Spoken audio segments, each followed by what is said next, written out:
Morning. How's everybody doing? All right, great. So we're going to do some quick DIY intros and then a little audience participation before we get into the panel. So take it away. Hi everyone, I'm Genevieve Brenner. I'm the CEO and founder of The Vivid Leader, based in Boulder, Colorado, but cover the country. Our team works with organizations to create resilient, follow-anywhere leaders and award-winning workplace cultures. Wonderful. Hi everyone, my name is Shelley Clough. I'm a senior consultant at WorkHuman, and we bring recognition solutions into all of our clients and help them create best practice recognition cultures across their organizations.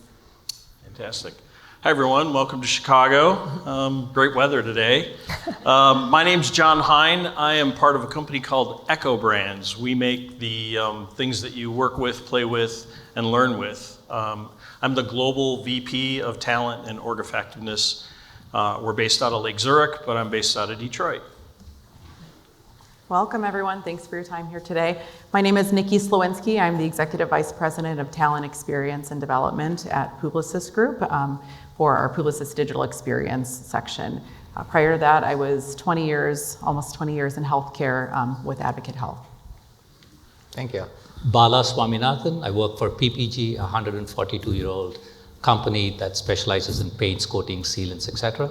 75 countries, 47,000 employees. I lead their global talent management, leadership development, and org design function. All right, great. So now for a little bit of audience participation. So quick show of hands. When you purchased music for the first time, did you buy it on vinyl? Ooh, wow, all right, so we got some boomers in the house. And magnetic tape or CD? All right, we got some Gen Xers. On an iPod? All right. You got some millennials. And you think the idea of buying music is quaint? Ooh, no Gen Zers in the house? Yeah. Oh, all right. Well, we're here to talk about Gen Zers, so they're not here, so you can say whatever you want. Bala, we'll start with you. You got some Gen Zers in the house. I do. Tell us a little bit about the impact of how that impacts how you think about talent in your role at PPG. So I do have Gen Zers in the house. We got, my wife and I, the buy one, get one free deal. We have twins. A boy and a girl who are just finished the sophomore year in college. So we kinda experienced the Gen Z ups and downs and the good and the bad, I guess. From the work side, PPG as a chemicals, coating, sealants organization, it's not a sexy business, right? Really? We compete with the Googles of the world, the Amexes and others that have a brand recognition that attracts people to come into the organization and stay there for a long time. So the approach for us is how do we make it purposeful, interesting, and it's not like you sit there with a bucket and stir paint, but there's a lot of fun stuff that happens. Things like we paint all the F-15 and F-35 jets for the Department of Defense, right? I don't think I'm gonna get shot by saying that. It's all public. But there's a lot of behind the scenes that people don't know. Like you wear an iWatch or you do a soda can or whatever, the coatings, the sealants, most of the cars you drive, the R&D work that goes in. So there's purposeful work behind the scenes that we have to appeal to for the Gen Zers rather than this is your role and your task, that precludes them from thinking bigger and wider. You have a program at PPG called Primers. Yes. So tell us a little bit about that. So Primers, obviously we took it from the paint phase. It's our entry level, what we call it try it before you buy it approach, right? So we take interns, we take people between summer jobs, college students. I think we just started 88 students from across the US. This is now a US program. They go to a 12-week-long program that gets them exposure to different aspects of PPG. Some in the digital space, some in chemical R&D, some in global. We have a $400 million R&D budget. that we develop a lot of technologies for. Some go deep into research, some go into sales, some go into marketing. So you get, based on your interest and exposure, a 12-week-long program that enables them to get a peek behind the window or behind the screen into what PPG, the company, is. Part of it is technical and role-based. The other is just for their development, even if they never come back. Public speaking, executive presence, time management. So skills that are useful for them as societally they improve and mature and move on. I would like my kids to have the same experiences as well. So we're trying to see what would we like as parents and see what we might be able to do for both our company and society. And Nikki, what are you finding? What are you finding about Gen Z, and particularly once you get them in the door, whether that's advancement, promotions, or how much they get paid? What are you seeing? Yeah, so I think similar. I also have some Gen Zers at home, so have both in-house research as well as external research on the job. I've got a 24, 22, and a 13-year-old, so have seen kind of all levels. I think the first thing, and not that I want to rely on this too much, but COVID really shook things up. So I think they, had vital parts of their school or their college experience that really came to light in my the 22-year-old's college graduation this last month. They started college online. They had to test to get into classes. They learned how to use the computers like we've never had before, and how to use resources like AI. And so they've learned how to get things really fast, which is great. I think the result of that is they've learned how to work smarter, not harder, which is something we all could probably take away. But then some of the things they've missed, which we've created in a program called Ignite. So we saw that there were still gaps when they were coming into the workforce. So we created a program called Ignite for our early careerists. So it's the first job out of college, essentially, for most of our people. And we found that communication skills, because they did a lot virtually or over Zoom. So how do you communicate in person? Time management. How do you kind of juggle a lot of things at once? Even things like business acumen. How do you understand how the business works so that you can really create an impact quicker? So those were the kind of things that we really dug into. And then we honed in on things like purpose. What are the wonderful things that we do at our organization that really make them want to stay and be engaged? So, Shelley, I want to talk a little bit about the role of recognition, and particularly how you're seeing this group coming into the workforce, what recognition means to them, and maybe how that's different from the existing workforce you have. Yeah, for sure. So I think recognition is important for all of us. At the end of the day, we're all human beings, right? We need recognition. We need to be told, I see you, I appreciate you, I'm really grateful for all the things you did to help me with this project. But the way we receive recognition and what kind of recognition that we appreciate may be a bit different between groups. I think one of the things that I've seen, and before I was a consultant at WorkHuman, I was an HR leader. And so I had my exposure to the early parts of Gen Z back in my HR career, really wanting to promote and move super fast. And sometimes that's not always available within an organization. And so we have to get a little more creative about the way we fulfill that need. And truly, what is a promotion? It's a form of recognition, right? You've done great work, we're moving you up. So when you have the opportunity to kind of democratize recognition and allow people to say, hey, thanks for the work you did, I really appreciate how you showed up on my team, it gives people more opportunities to receive those moments of being recognized, even in a monetary fashion, without having to receive that promotion and without gunning for that next step and that promotion up the ladder. Is it enough? When you're looking for advancement and you want to get this or get that, is how much does the recognition help? Is that nice, but hey, I still want the promotion, I still want the cash, or does it work? Does it help? Yeah, I think what somebody needs in the moment is different person to person. We're all individuals, and what you're looking for from something specific could change. But I think it's a both and, right? Yeah. Along your journey, recognition is incredibly important. It tells you all the things you're doing right to help advance you to that next step. So if you're not quite at that promotional step, you at least understand the good things that you've done, the repeatable behaviors that you need to follow and continue with in order to get you to that next step. So I would say it's not the end all be all, but it's a critical component. is there more demand for that coming from this generation in the workforce, particularly as you talked about with your kids, where there was a lot of remote experience, so whatever recognition you might have gotten or the feedback you might have gotten may not have been in person, may not have been very direct or very frequent. So are you finding more demand for that, or is it sort of a pleasant surprise for them because you're providing it, you're cognizant of it, but maybe they weren't asking for it? Yeah, I think we're in a world of instant gratification, right? We expect things, right away. And so I think it is appreciated when you get that moment. When I get that moment of recognition, I actually got one this week as I was traveling out here, and I was still like, oh my gosh, thank you so much for noticing me. I appreciate that my teammates appreciate the hard work that I did on that project. I didn't expect it, probably because I'm a millennial and I don't expect it as often, but Wow. I'm always grateful for it, right? I know, right? But I think there's a different, between the generations, I think there's a different expectation for recognition, and it has just increased over time.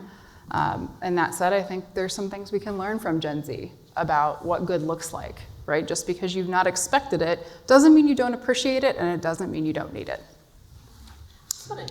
Please. I was at WorkHumans conference a few weeks ago in Denver, and Adam Grant was a speaker, and he's amazing, right? So most HR people are like, oh, Adam Grant.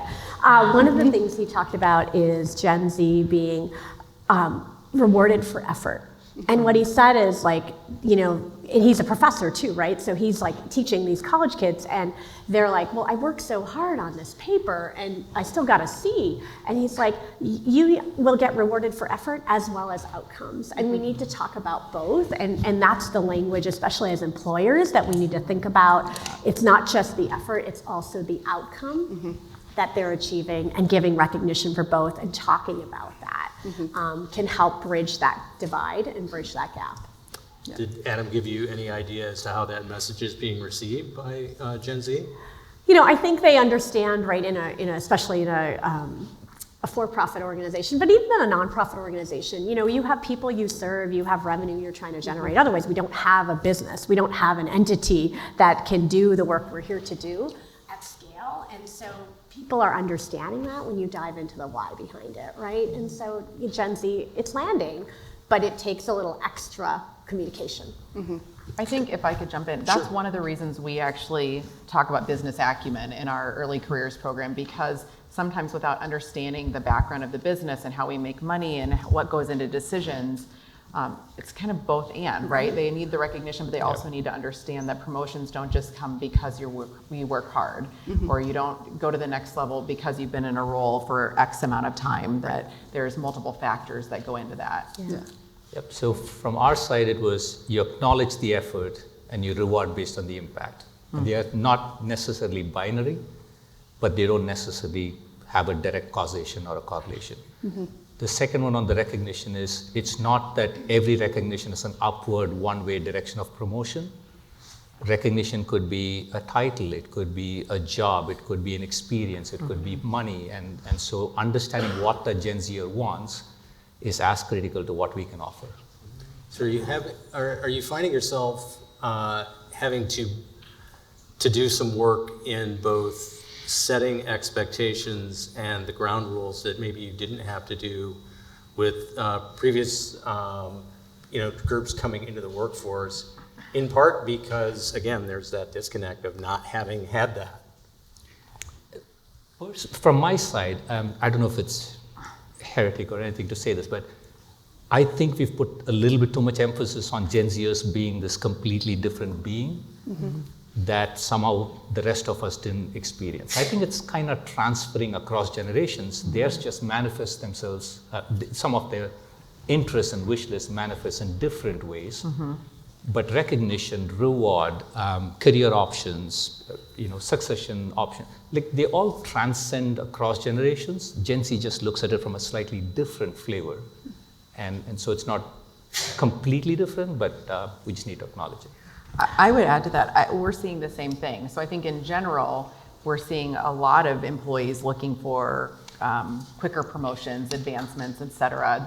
The unique thing that I think we see with our Gen Z is they are not tied to our organization. So when we looked at our employee engagement results, most of our results were actually very positive, more positive than other age groups for our Gen Zers. But the one that was lower was trust in the organization and retention. So do they expect to be here in 2 years? And that was quite a bit lower than our other age groups, which was unique. Ditto. Yeah.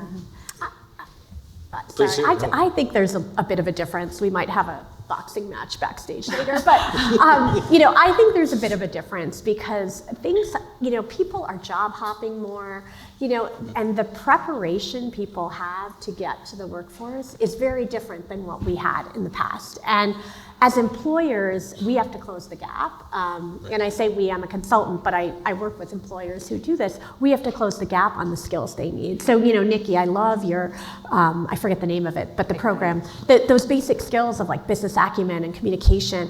What are the expectations of how we want to communicate with each other at this company, which might be different than what you did in school, might be different than your previous employer.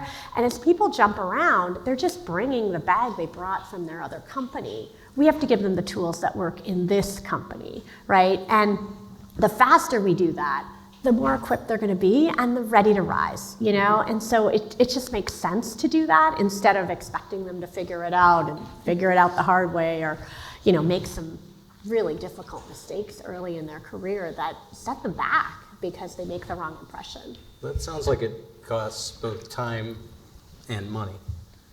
And are companies willing to make that investment to close that gap and provide some of the skills that aren't there? Instead of saying, well, why aren't you like, the previous, 5 groups of employees we had? So I'll speak to that one. We used to do that. We used to wait and they would gain it over time and eventually they would learn those skills, or sometimes it was a little too late. But that's when Ignite came to fruition. So we start with a 2 or 3 day, we've gone down to 2.5 day kickoff event where it's a deep dive all in on some of those key skills. And the goal is to get them to greater impact quicker. Because we know they'll eventually learn it, but we know it's so important that they learn it quickly that we've invested. And we've had a lot of conversations because it's not cheap. We're a global company where we have over 60 offices within our area in the US. And we've said it's so important that we bring everyone together in one location within their first 6 months to make sure that they learn those skills. Yeah. I'm encouraged to hear that because I had a conversation with a CEO a few months ago who was just totally exasperated. And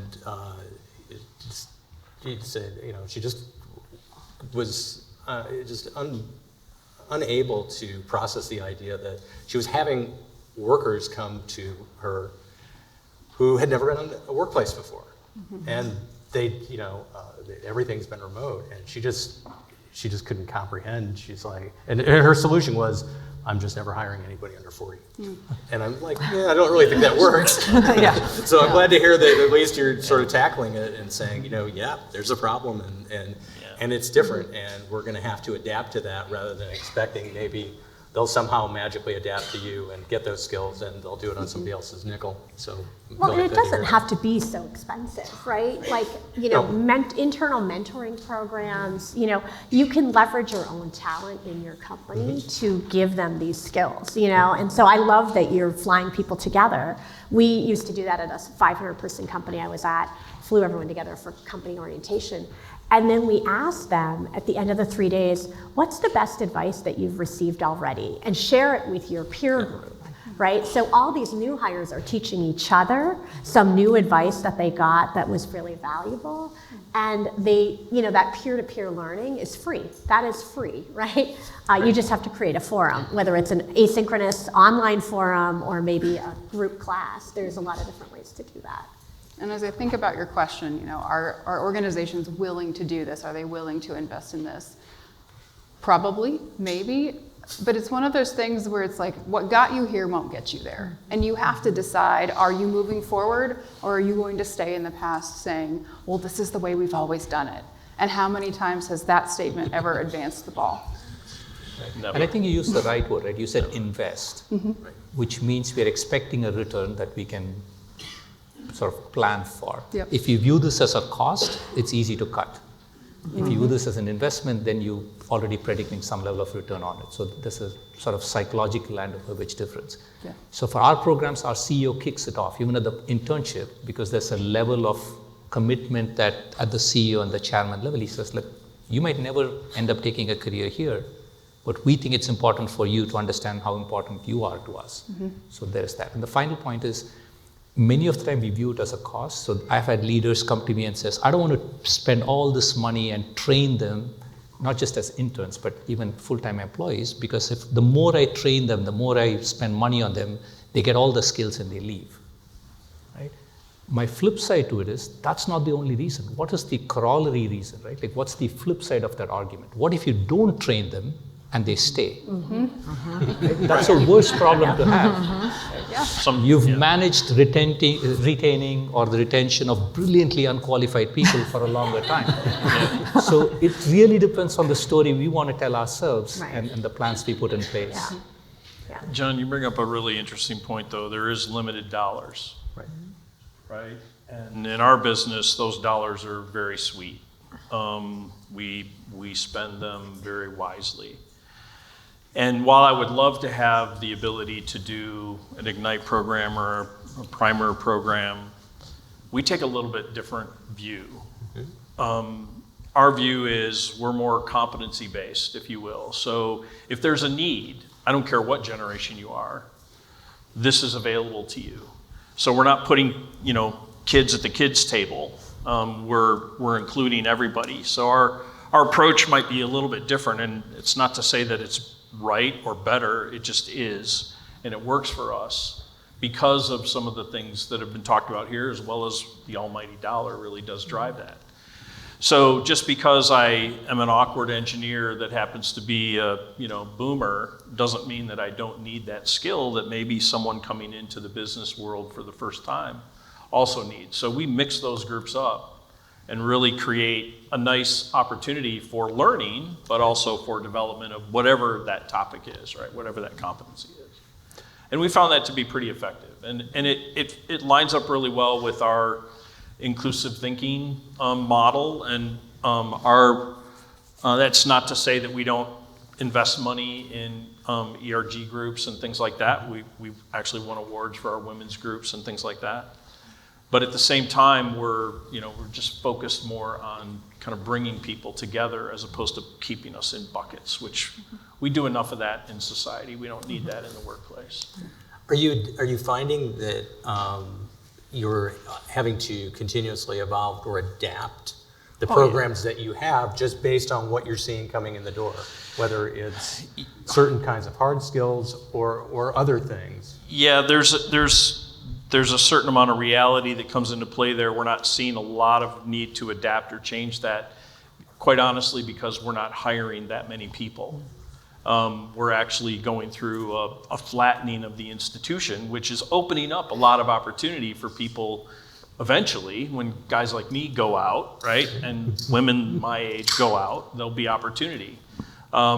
So right now, it's not so much about changing, because we do hire people for a purpose. We hire them with a specific competency and purpose in mind. And once they come in, we give them the opportunity to grow into other areas of the business, should they so choose. But as you mentioned, patience doesn't exactly seem to be Gen Z's strong suit. So how's that working? Yeah. It's not a strong suit. No, it's not. So it is all about, and I love the earlier, Maria, if you're here, great conversation relative to the real target is being honest with people and transparent with people so they know what the realities are. And if that means that we're only good for you for a certain period of time and you need to go someplace else to do something else that's more in line with your passions and your beliefs and whatever, hey, have at it. Don't forget about us, because we'd love to have you back.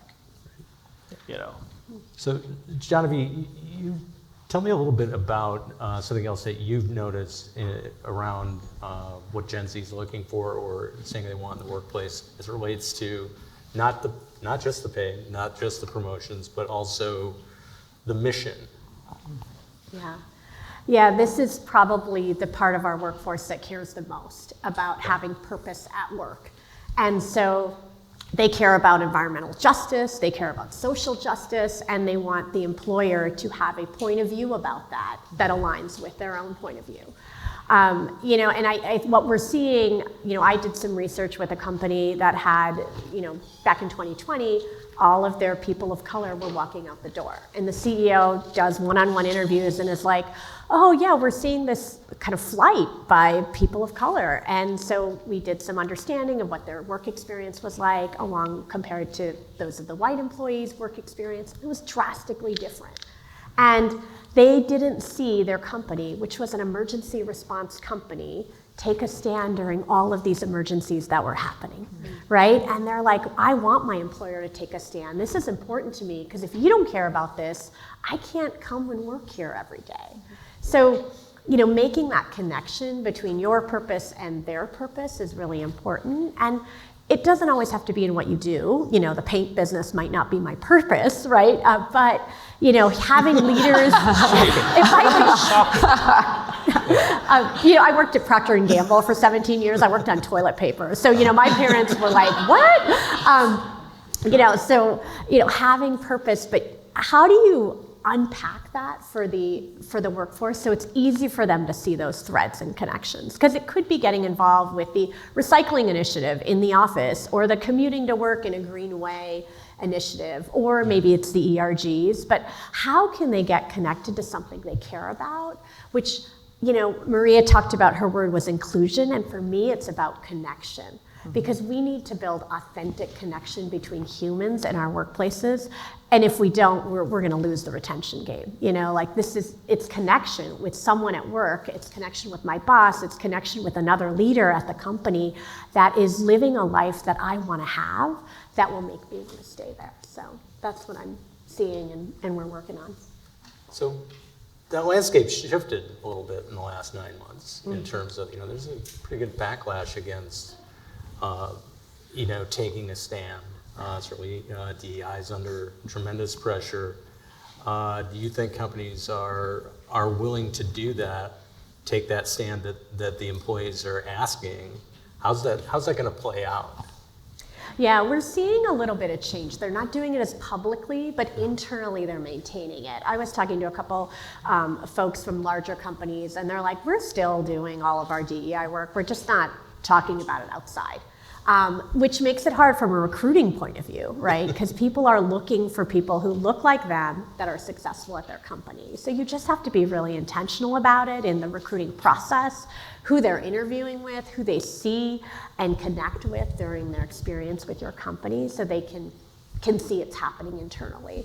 You know, I understand not wanting to become a target, which, you know, is a difficult fine line to walk, but our society needs this. You know, we benefit from diversity of thought in decision making, and we can't, as humans and as business leaders, back away from that. So I want to come back to something that you touched on earlier, is that the idea that perhaps we're maybe focusing a little bit more on labeling, you know, each generation that's coming through the workforce, and maybe not thinking, well, is it less about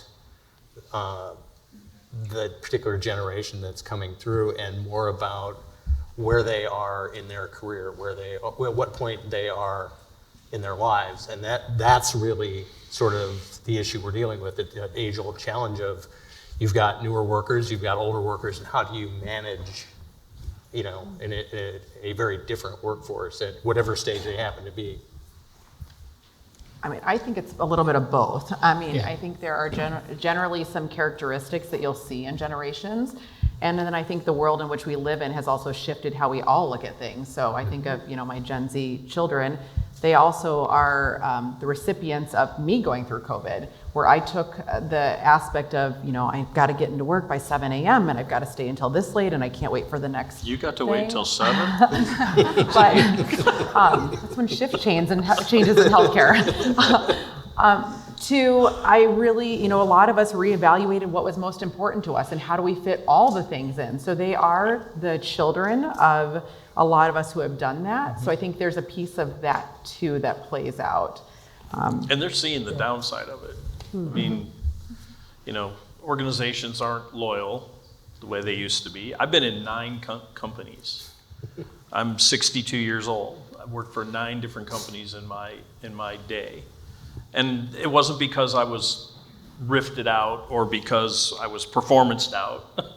I made that choice, but I made that choice because I wanted to find new experiences and learn from those experiences more than just kind of maybe be stuck. But I don't think organizations today are as loyal as they used to be. And I don't think they can be. True, and it's the political environment. Like 2 years ago, DEI, if you didn't talk about it, you were a bad company. Right. Today, if you talk about it, you're a bad company, right? So the underlying philosophy hasn't changed around treating people well and making sure that diversity, well, we'll only look at it as ethnicity, but there's cultural diversity, diversity of thought, diversity of experiences, the equity that comes in, the inclusion that says you and I don't have to agree with each other, but we don't have to be jerks to each other as well. Right. Those underlying tenets have never changed, but the packaging and the politicization of that has completely shifted. So yes, our company, probably all of us, are dealing with the ramifications of what do we advocate for to enlighten the Gen Zs of the purpose, and where do we shut up and not cause more concern somewhere else.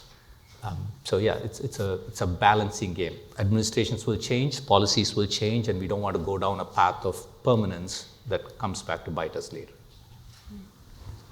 Any sense that Gen Z is going to push us to get better at handling new workers coming into the organization? Because the demographics pretty soon, we're going to have to start onboarding or bringing in a whole lot more people, than we had before. Or are we getting any better at it, or not? I think we're getting better at it. Gen Z is poised to become 25% of our workforce shortly, and they come with natural skills of compassion, connection, purpose. The opportunity is giving difficult feedback, right, and not avoiding conflict. And I think that is something that we have to probably bring forward in our development programs. How do we create a culture of feedback where it's not just niceties and it's kindness, but also giving direct coaching, guidance, direction when needed. And I think that's important and might be a skill that they're not so strong at right now. Yeah, so it's their acceptance of that and their ability to process that, and their ability to interpret kindness as developmental as opposed to evaluative. And maybe that's the trophy, right? Is that the trophy is the kindness that we offer them with respect to helping them improve in their careers and grow, not just as human beings, but also as workers. I think to your question, I mean, are we getting better at it? I think some are, some aren't, but we have to. I mean, that is the reality. We have a lot of people exiting the workforce at an alarming number, and we are going to have to if you want to be a successful organization. Yeah, I think that's the right stuff, right? Are we getting better at it? I don't know, but do we have a choice? Yeah. This is 25% of society and workforce, and they bring not just this whole purpose, empathy side of behavioral items, but tactical items. Their sense of connecting with social media, the sense of growing up with technology, their sense of marketing and bite-sized messages are all different from what we've traditionally accepted. So that reverse mentoring has been fabulous for us to say, you think you've done this for 20 years, let me tell you how this generation really wants you to talk to us. And so that conversation is good. Sometimes it's not good. Part of my parental responsibility is to embarrass the crap out of my daughter by using Gen Z terms. She thinks I'm delulu, but it works. Right? But it works both sides. So at work, we're trying to see how we can package the best of what they bring in while accommodating what they're aspiring to. I was at an HR conference and I heard someone say, when you're looking for new employees, you've got to find the smartest, laziest person you can find and hire them. And I thought, But really, as we have to be more and more efficient in our organizations, as you said, money is not endless. Right. And so we have to find ways to be more efficient. I thought, we really do have to find people who can do things faster, better, more efficient than we were able to in the past. Yeah. It's an exciting time. ChatGPT coming to an office near you, but that's a different conversation. All right, well, thank you for a great discussion, and thank you. So.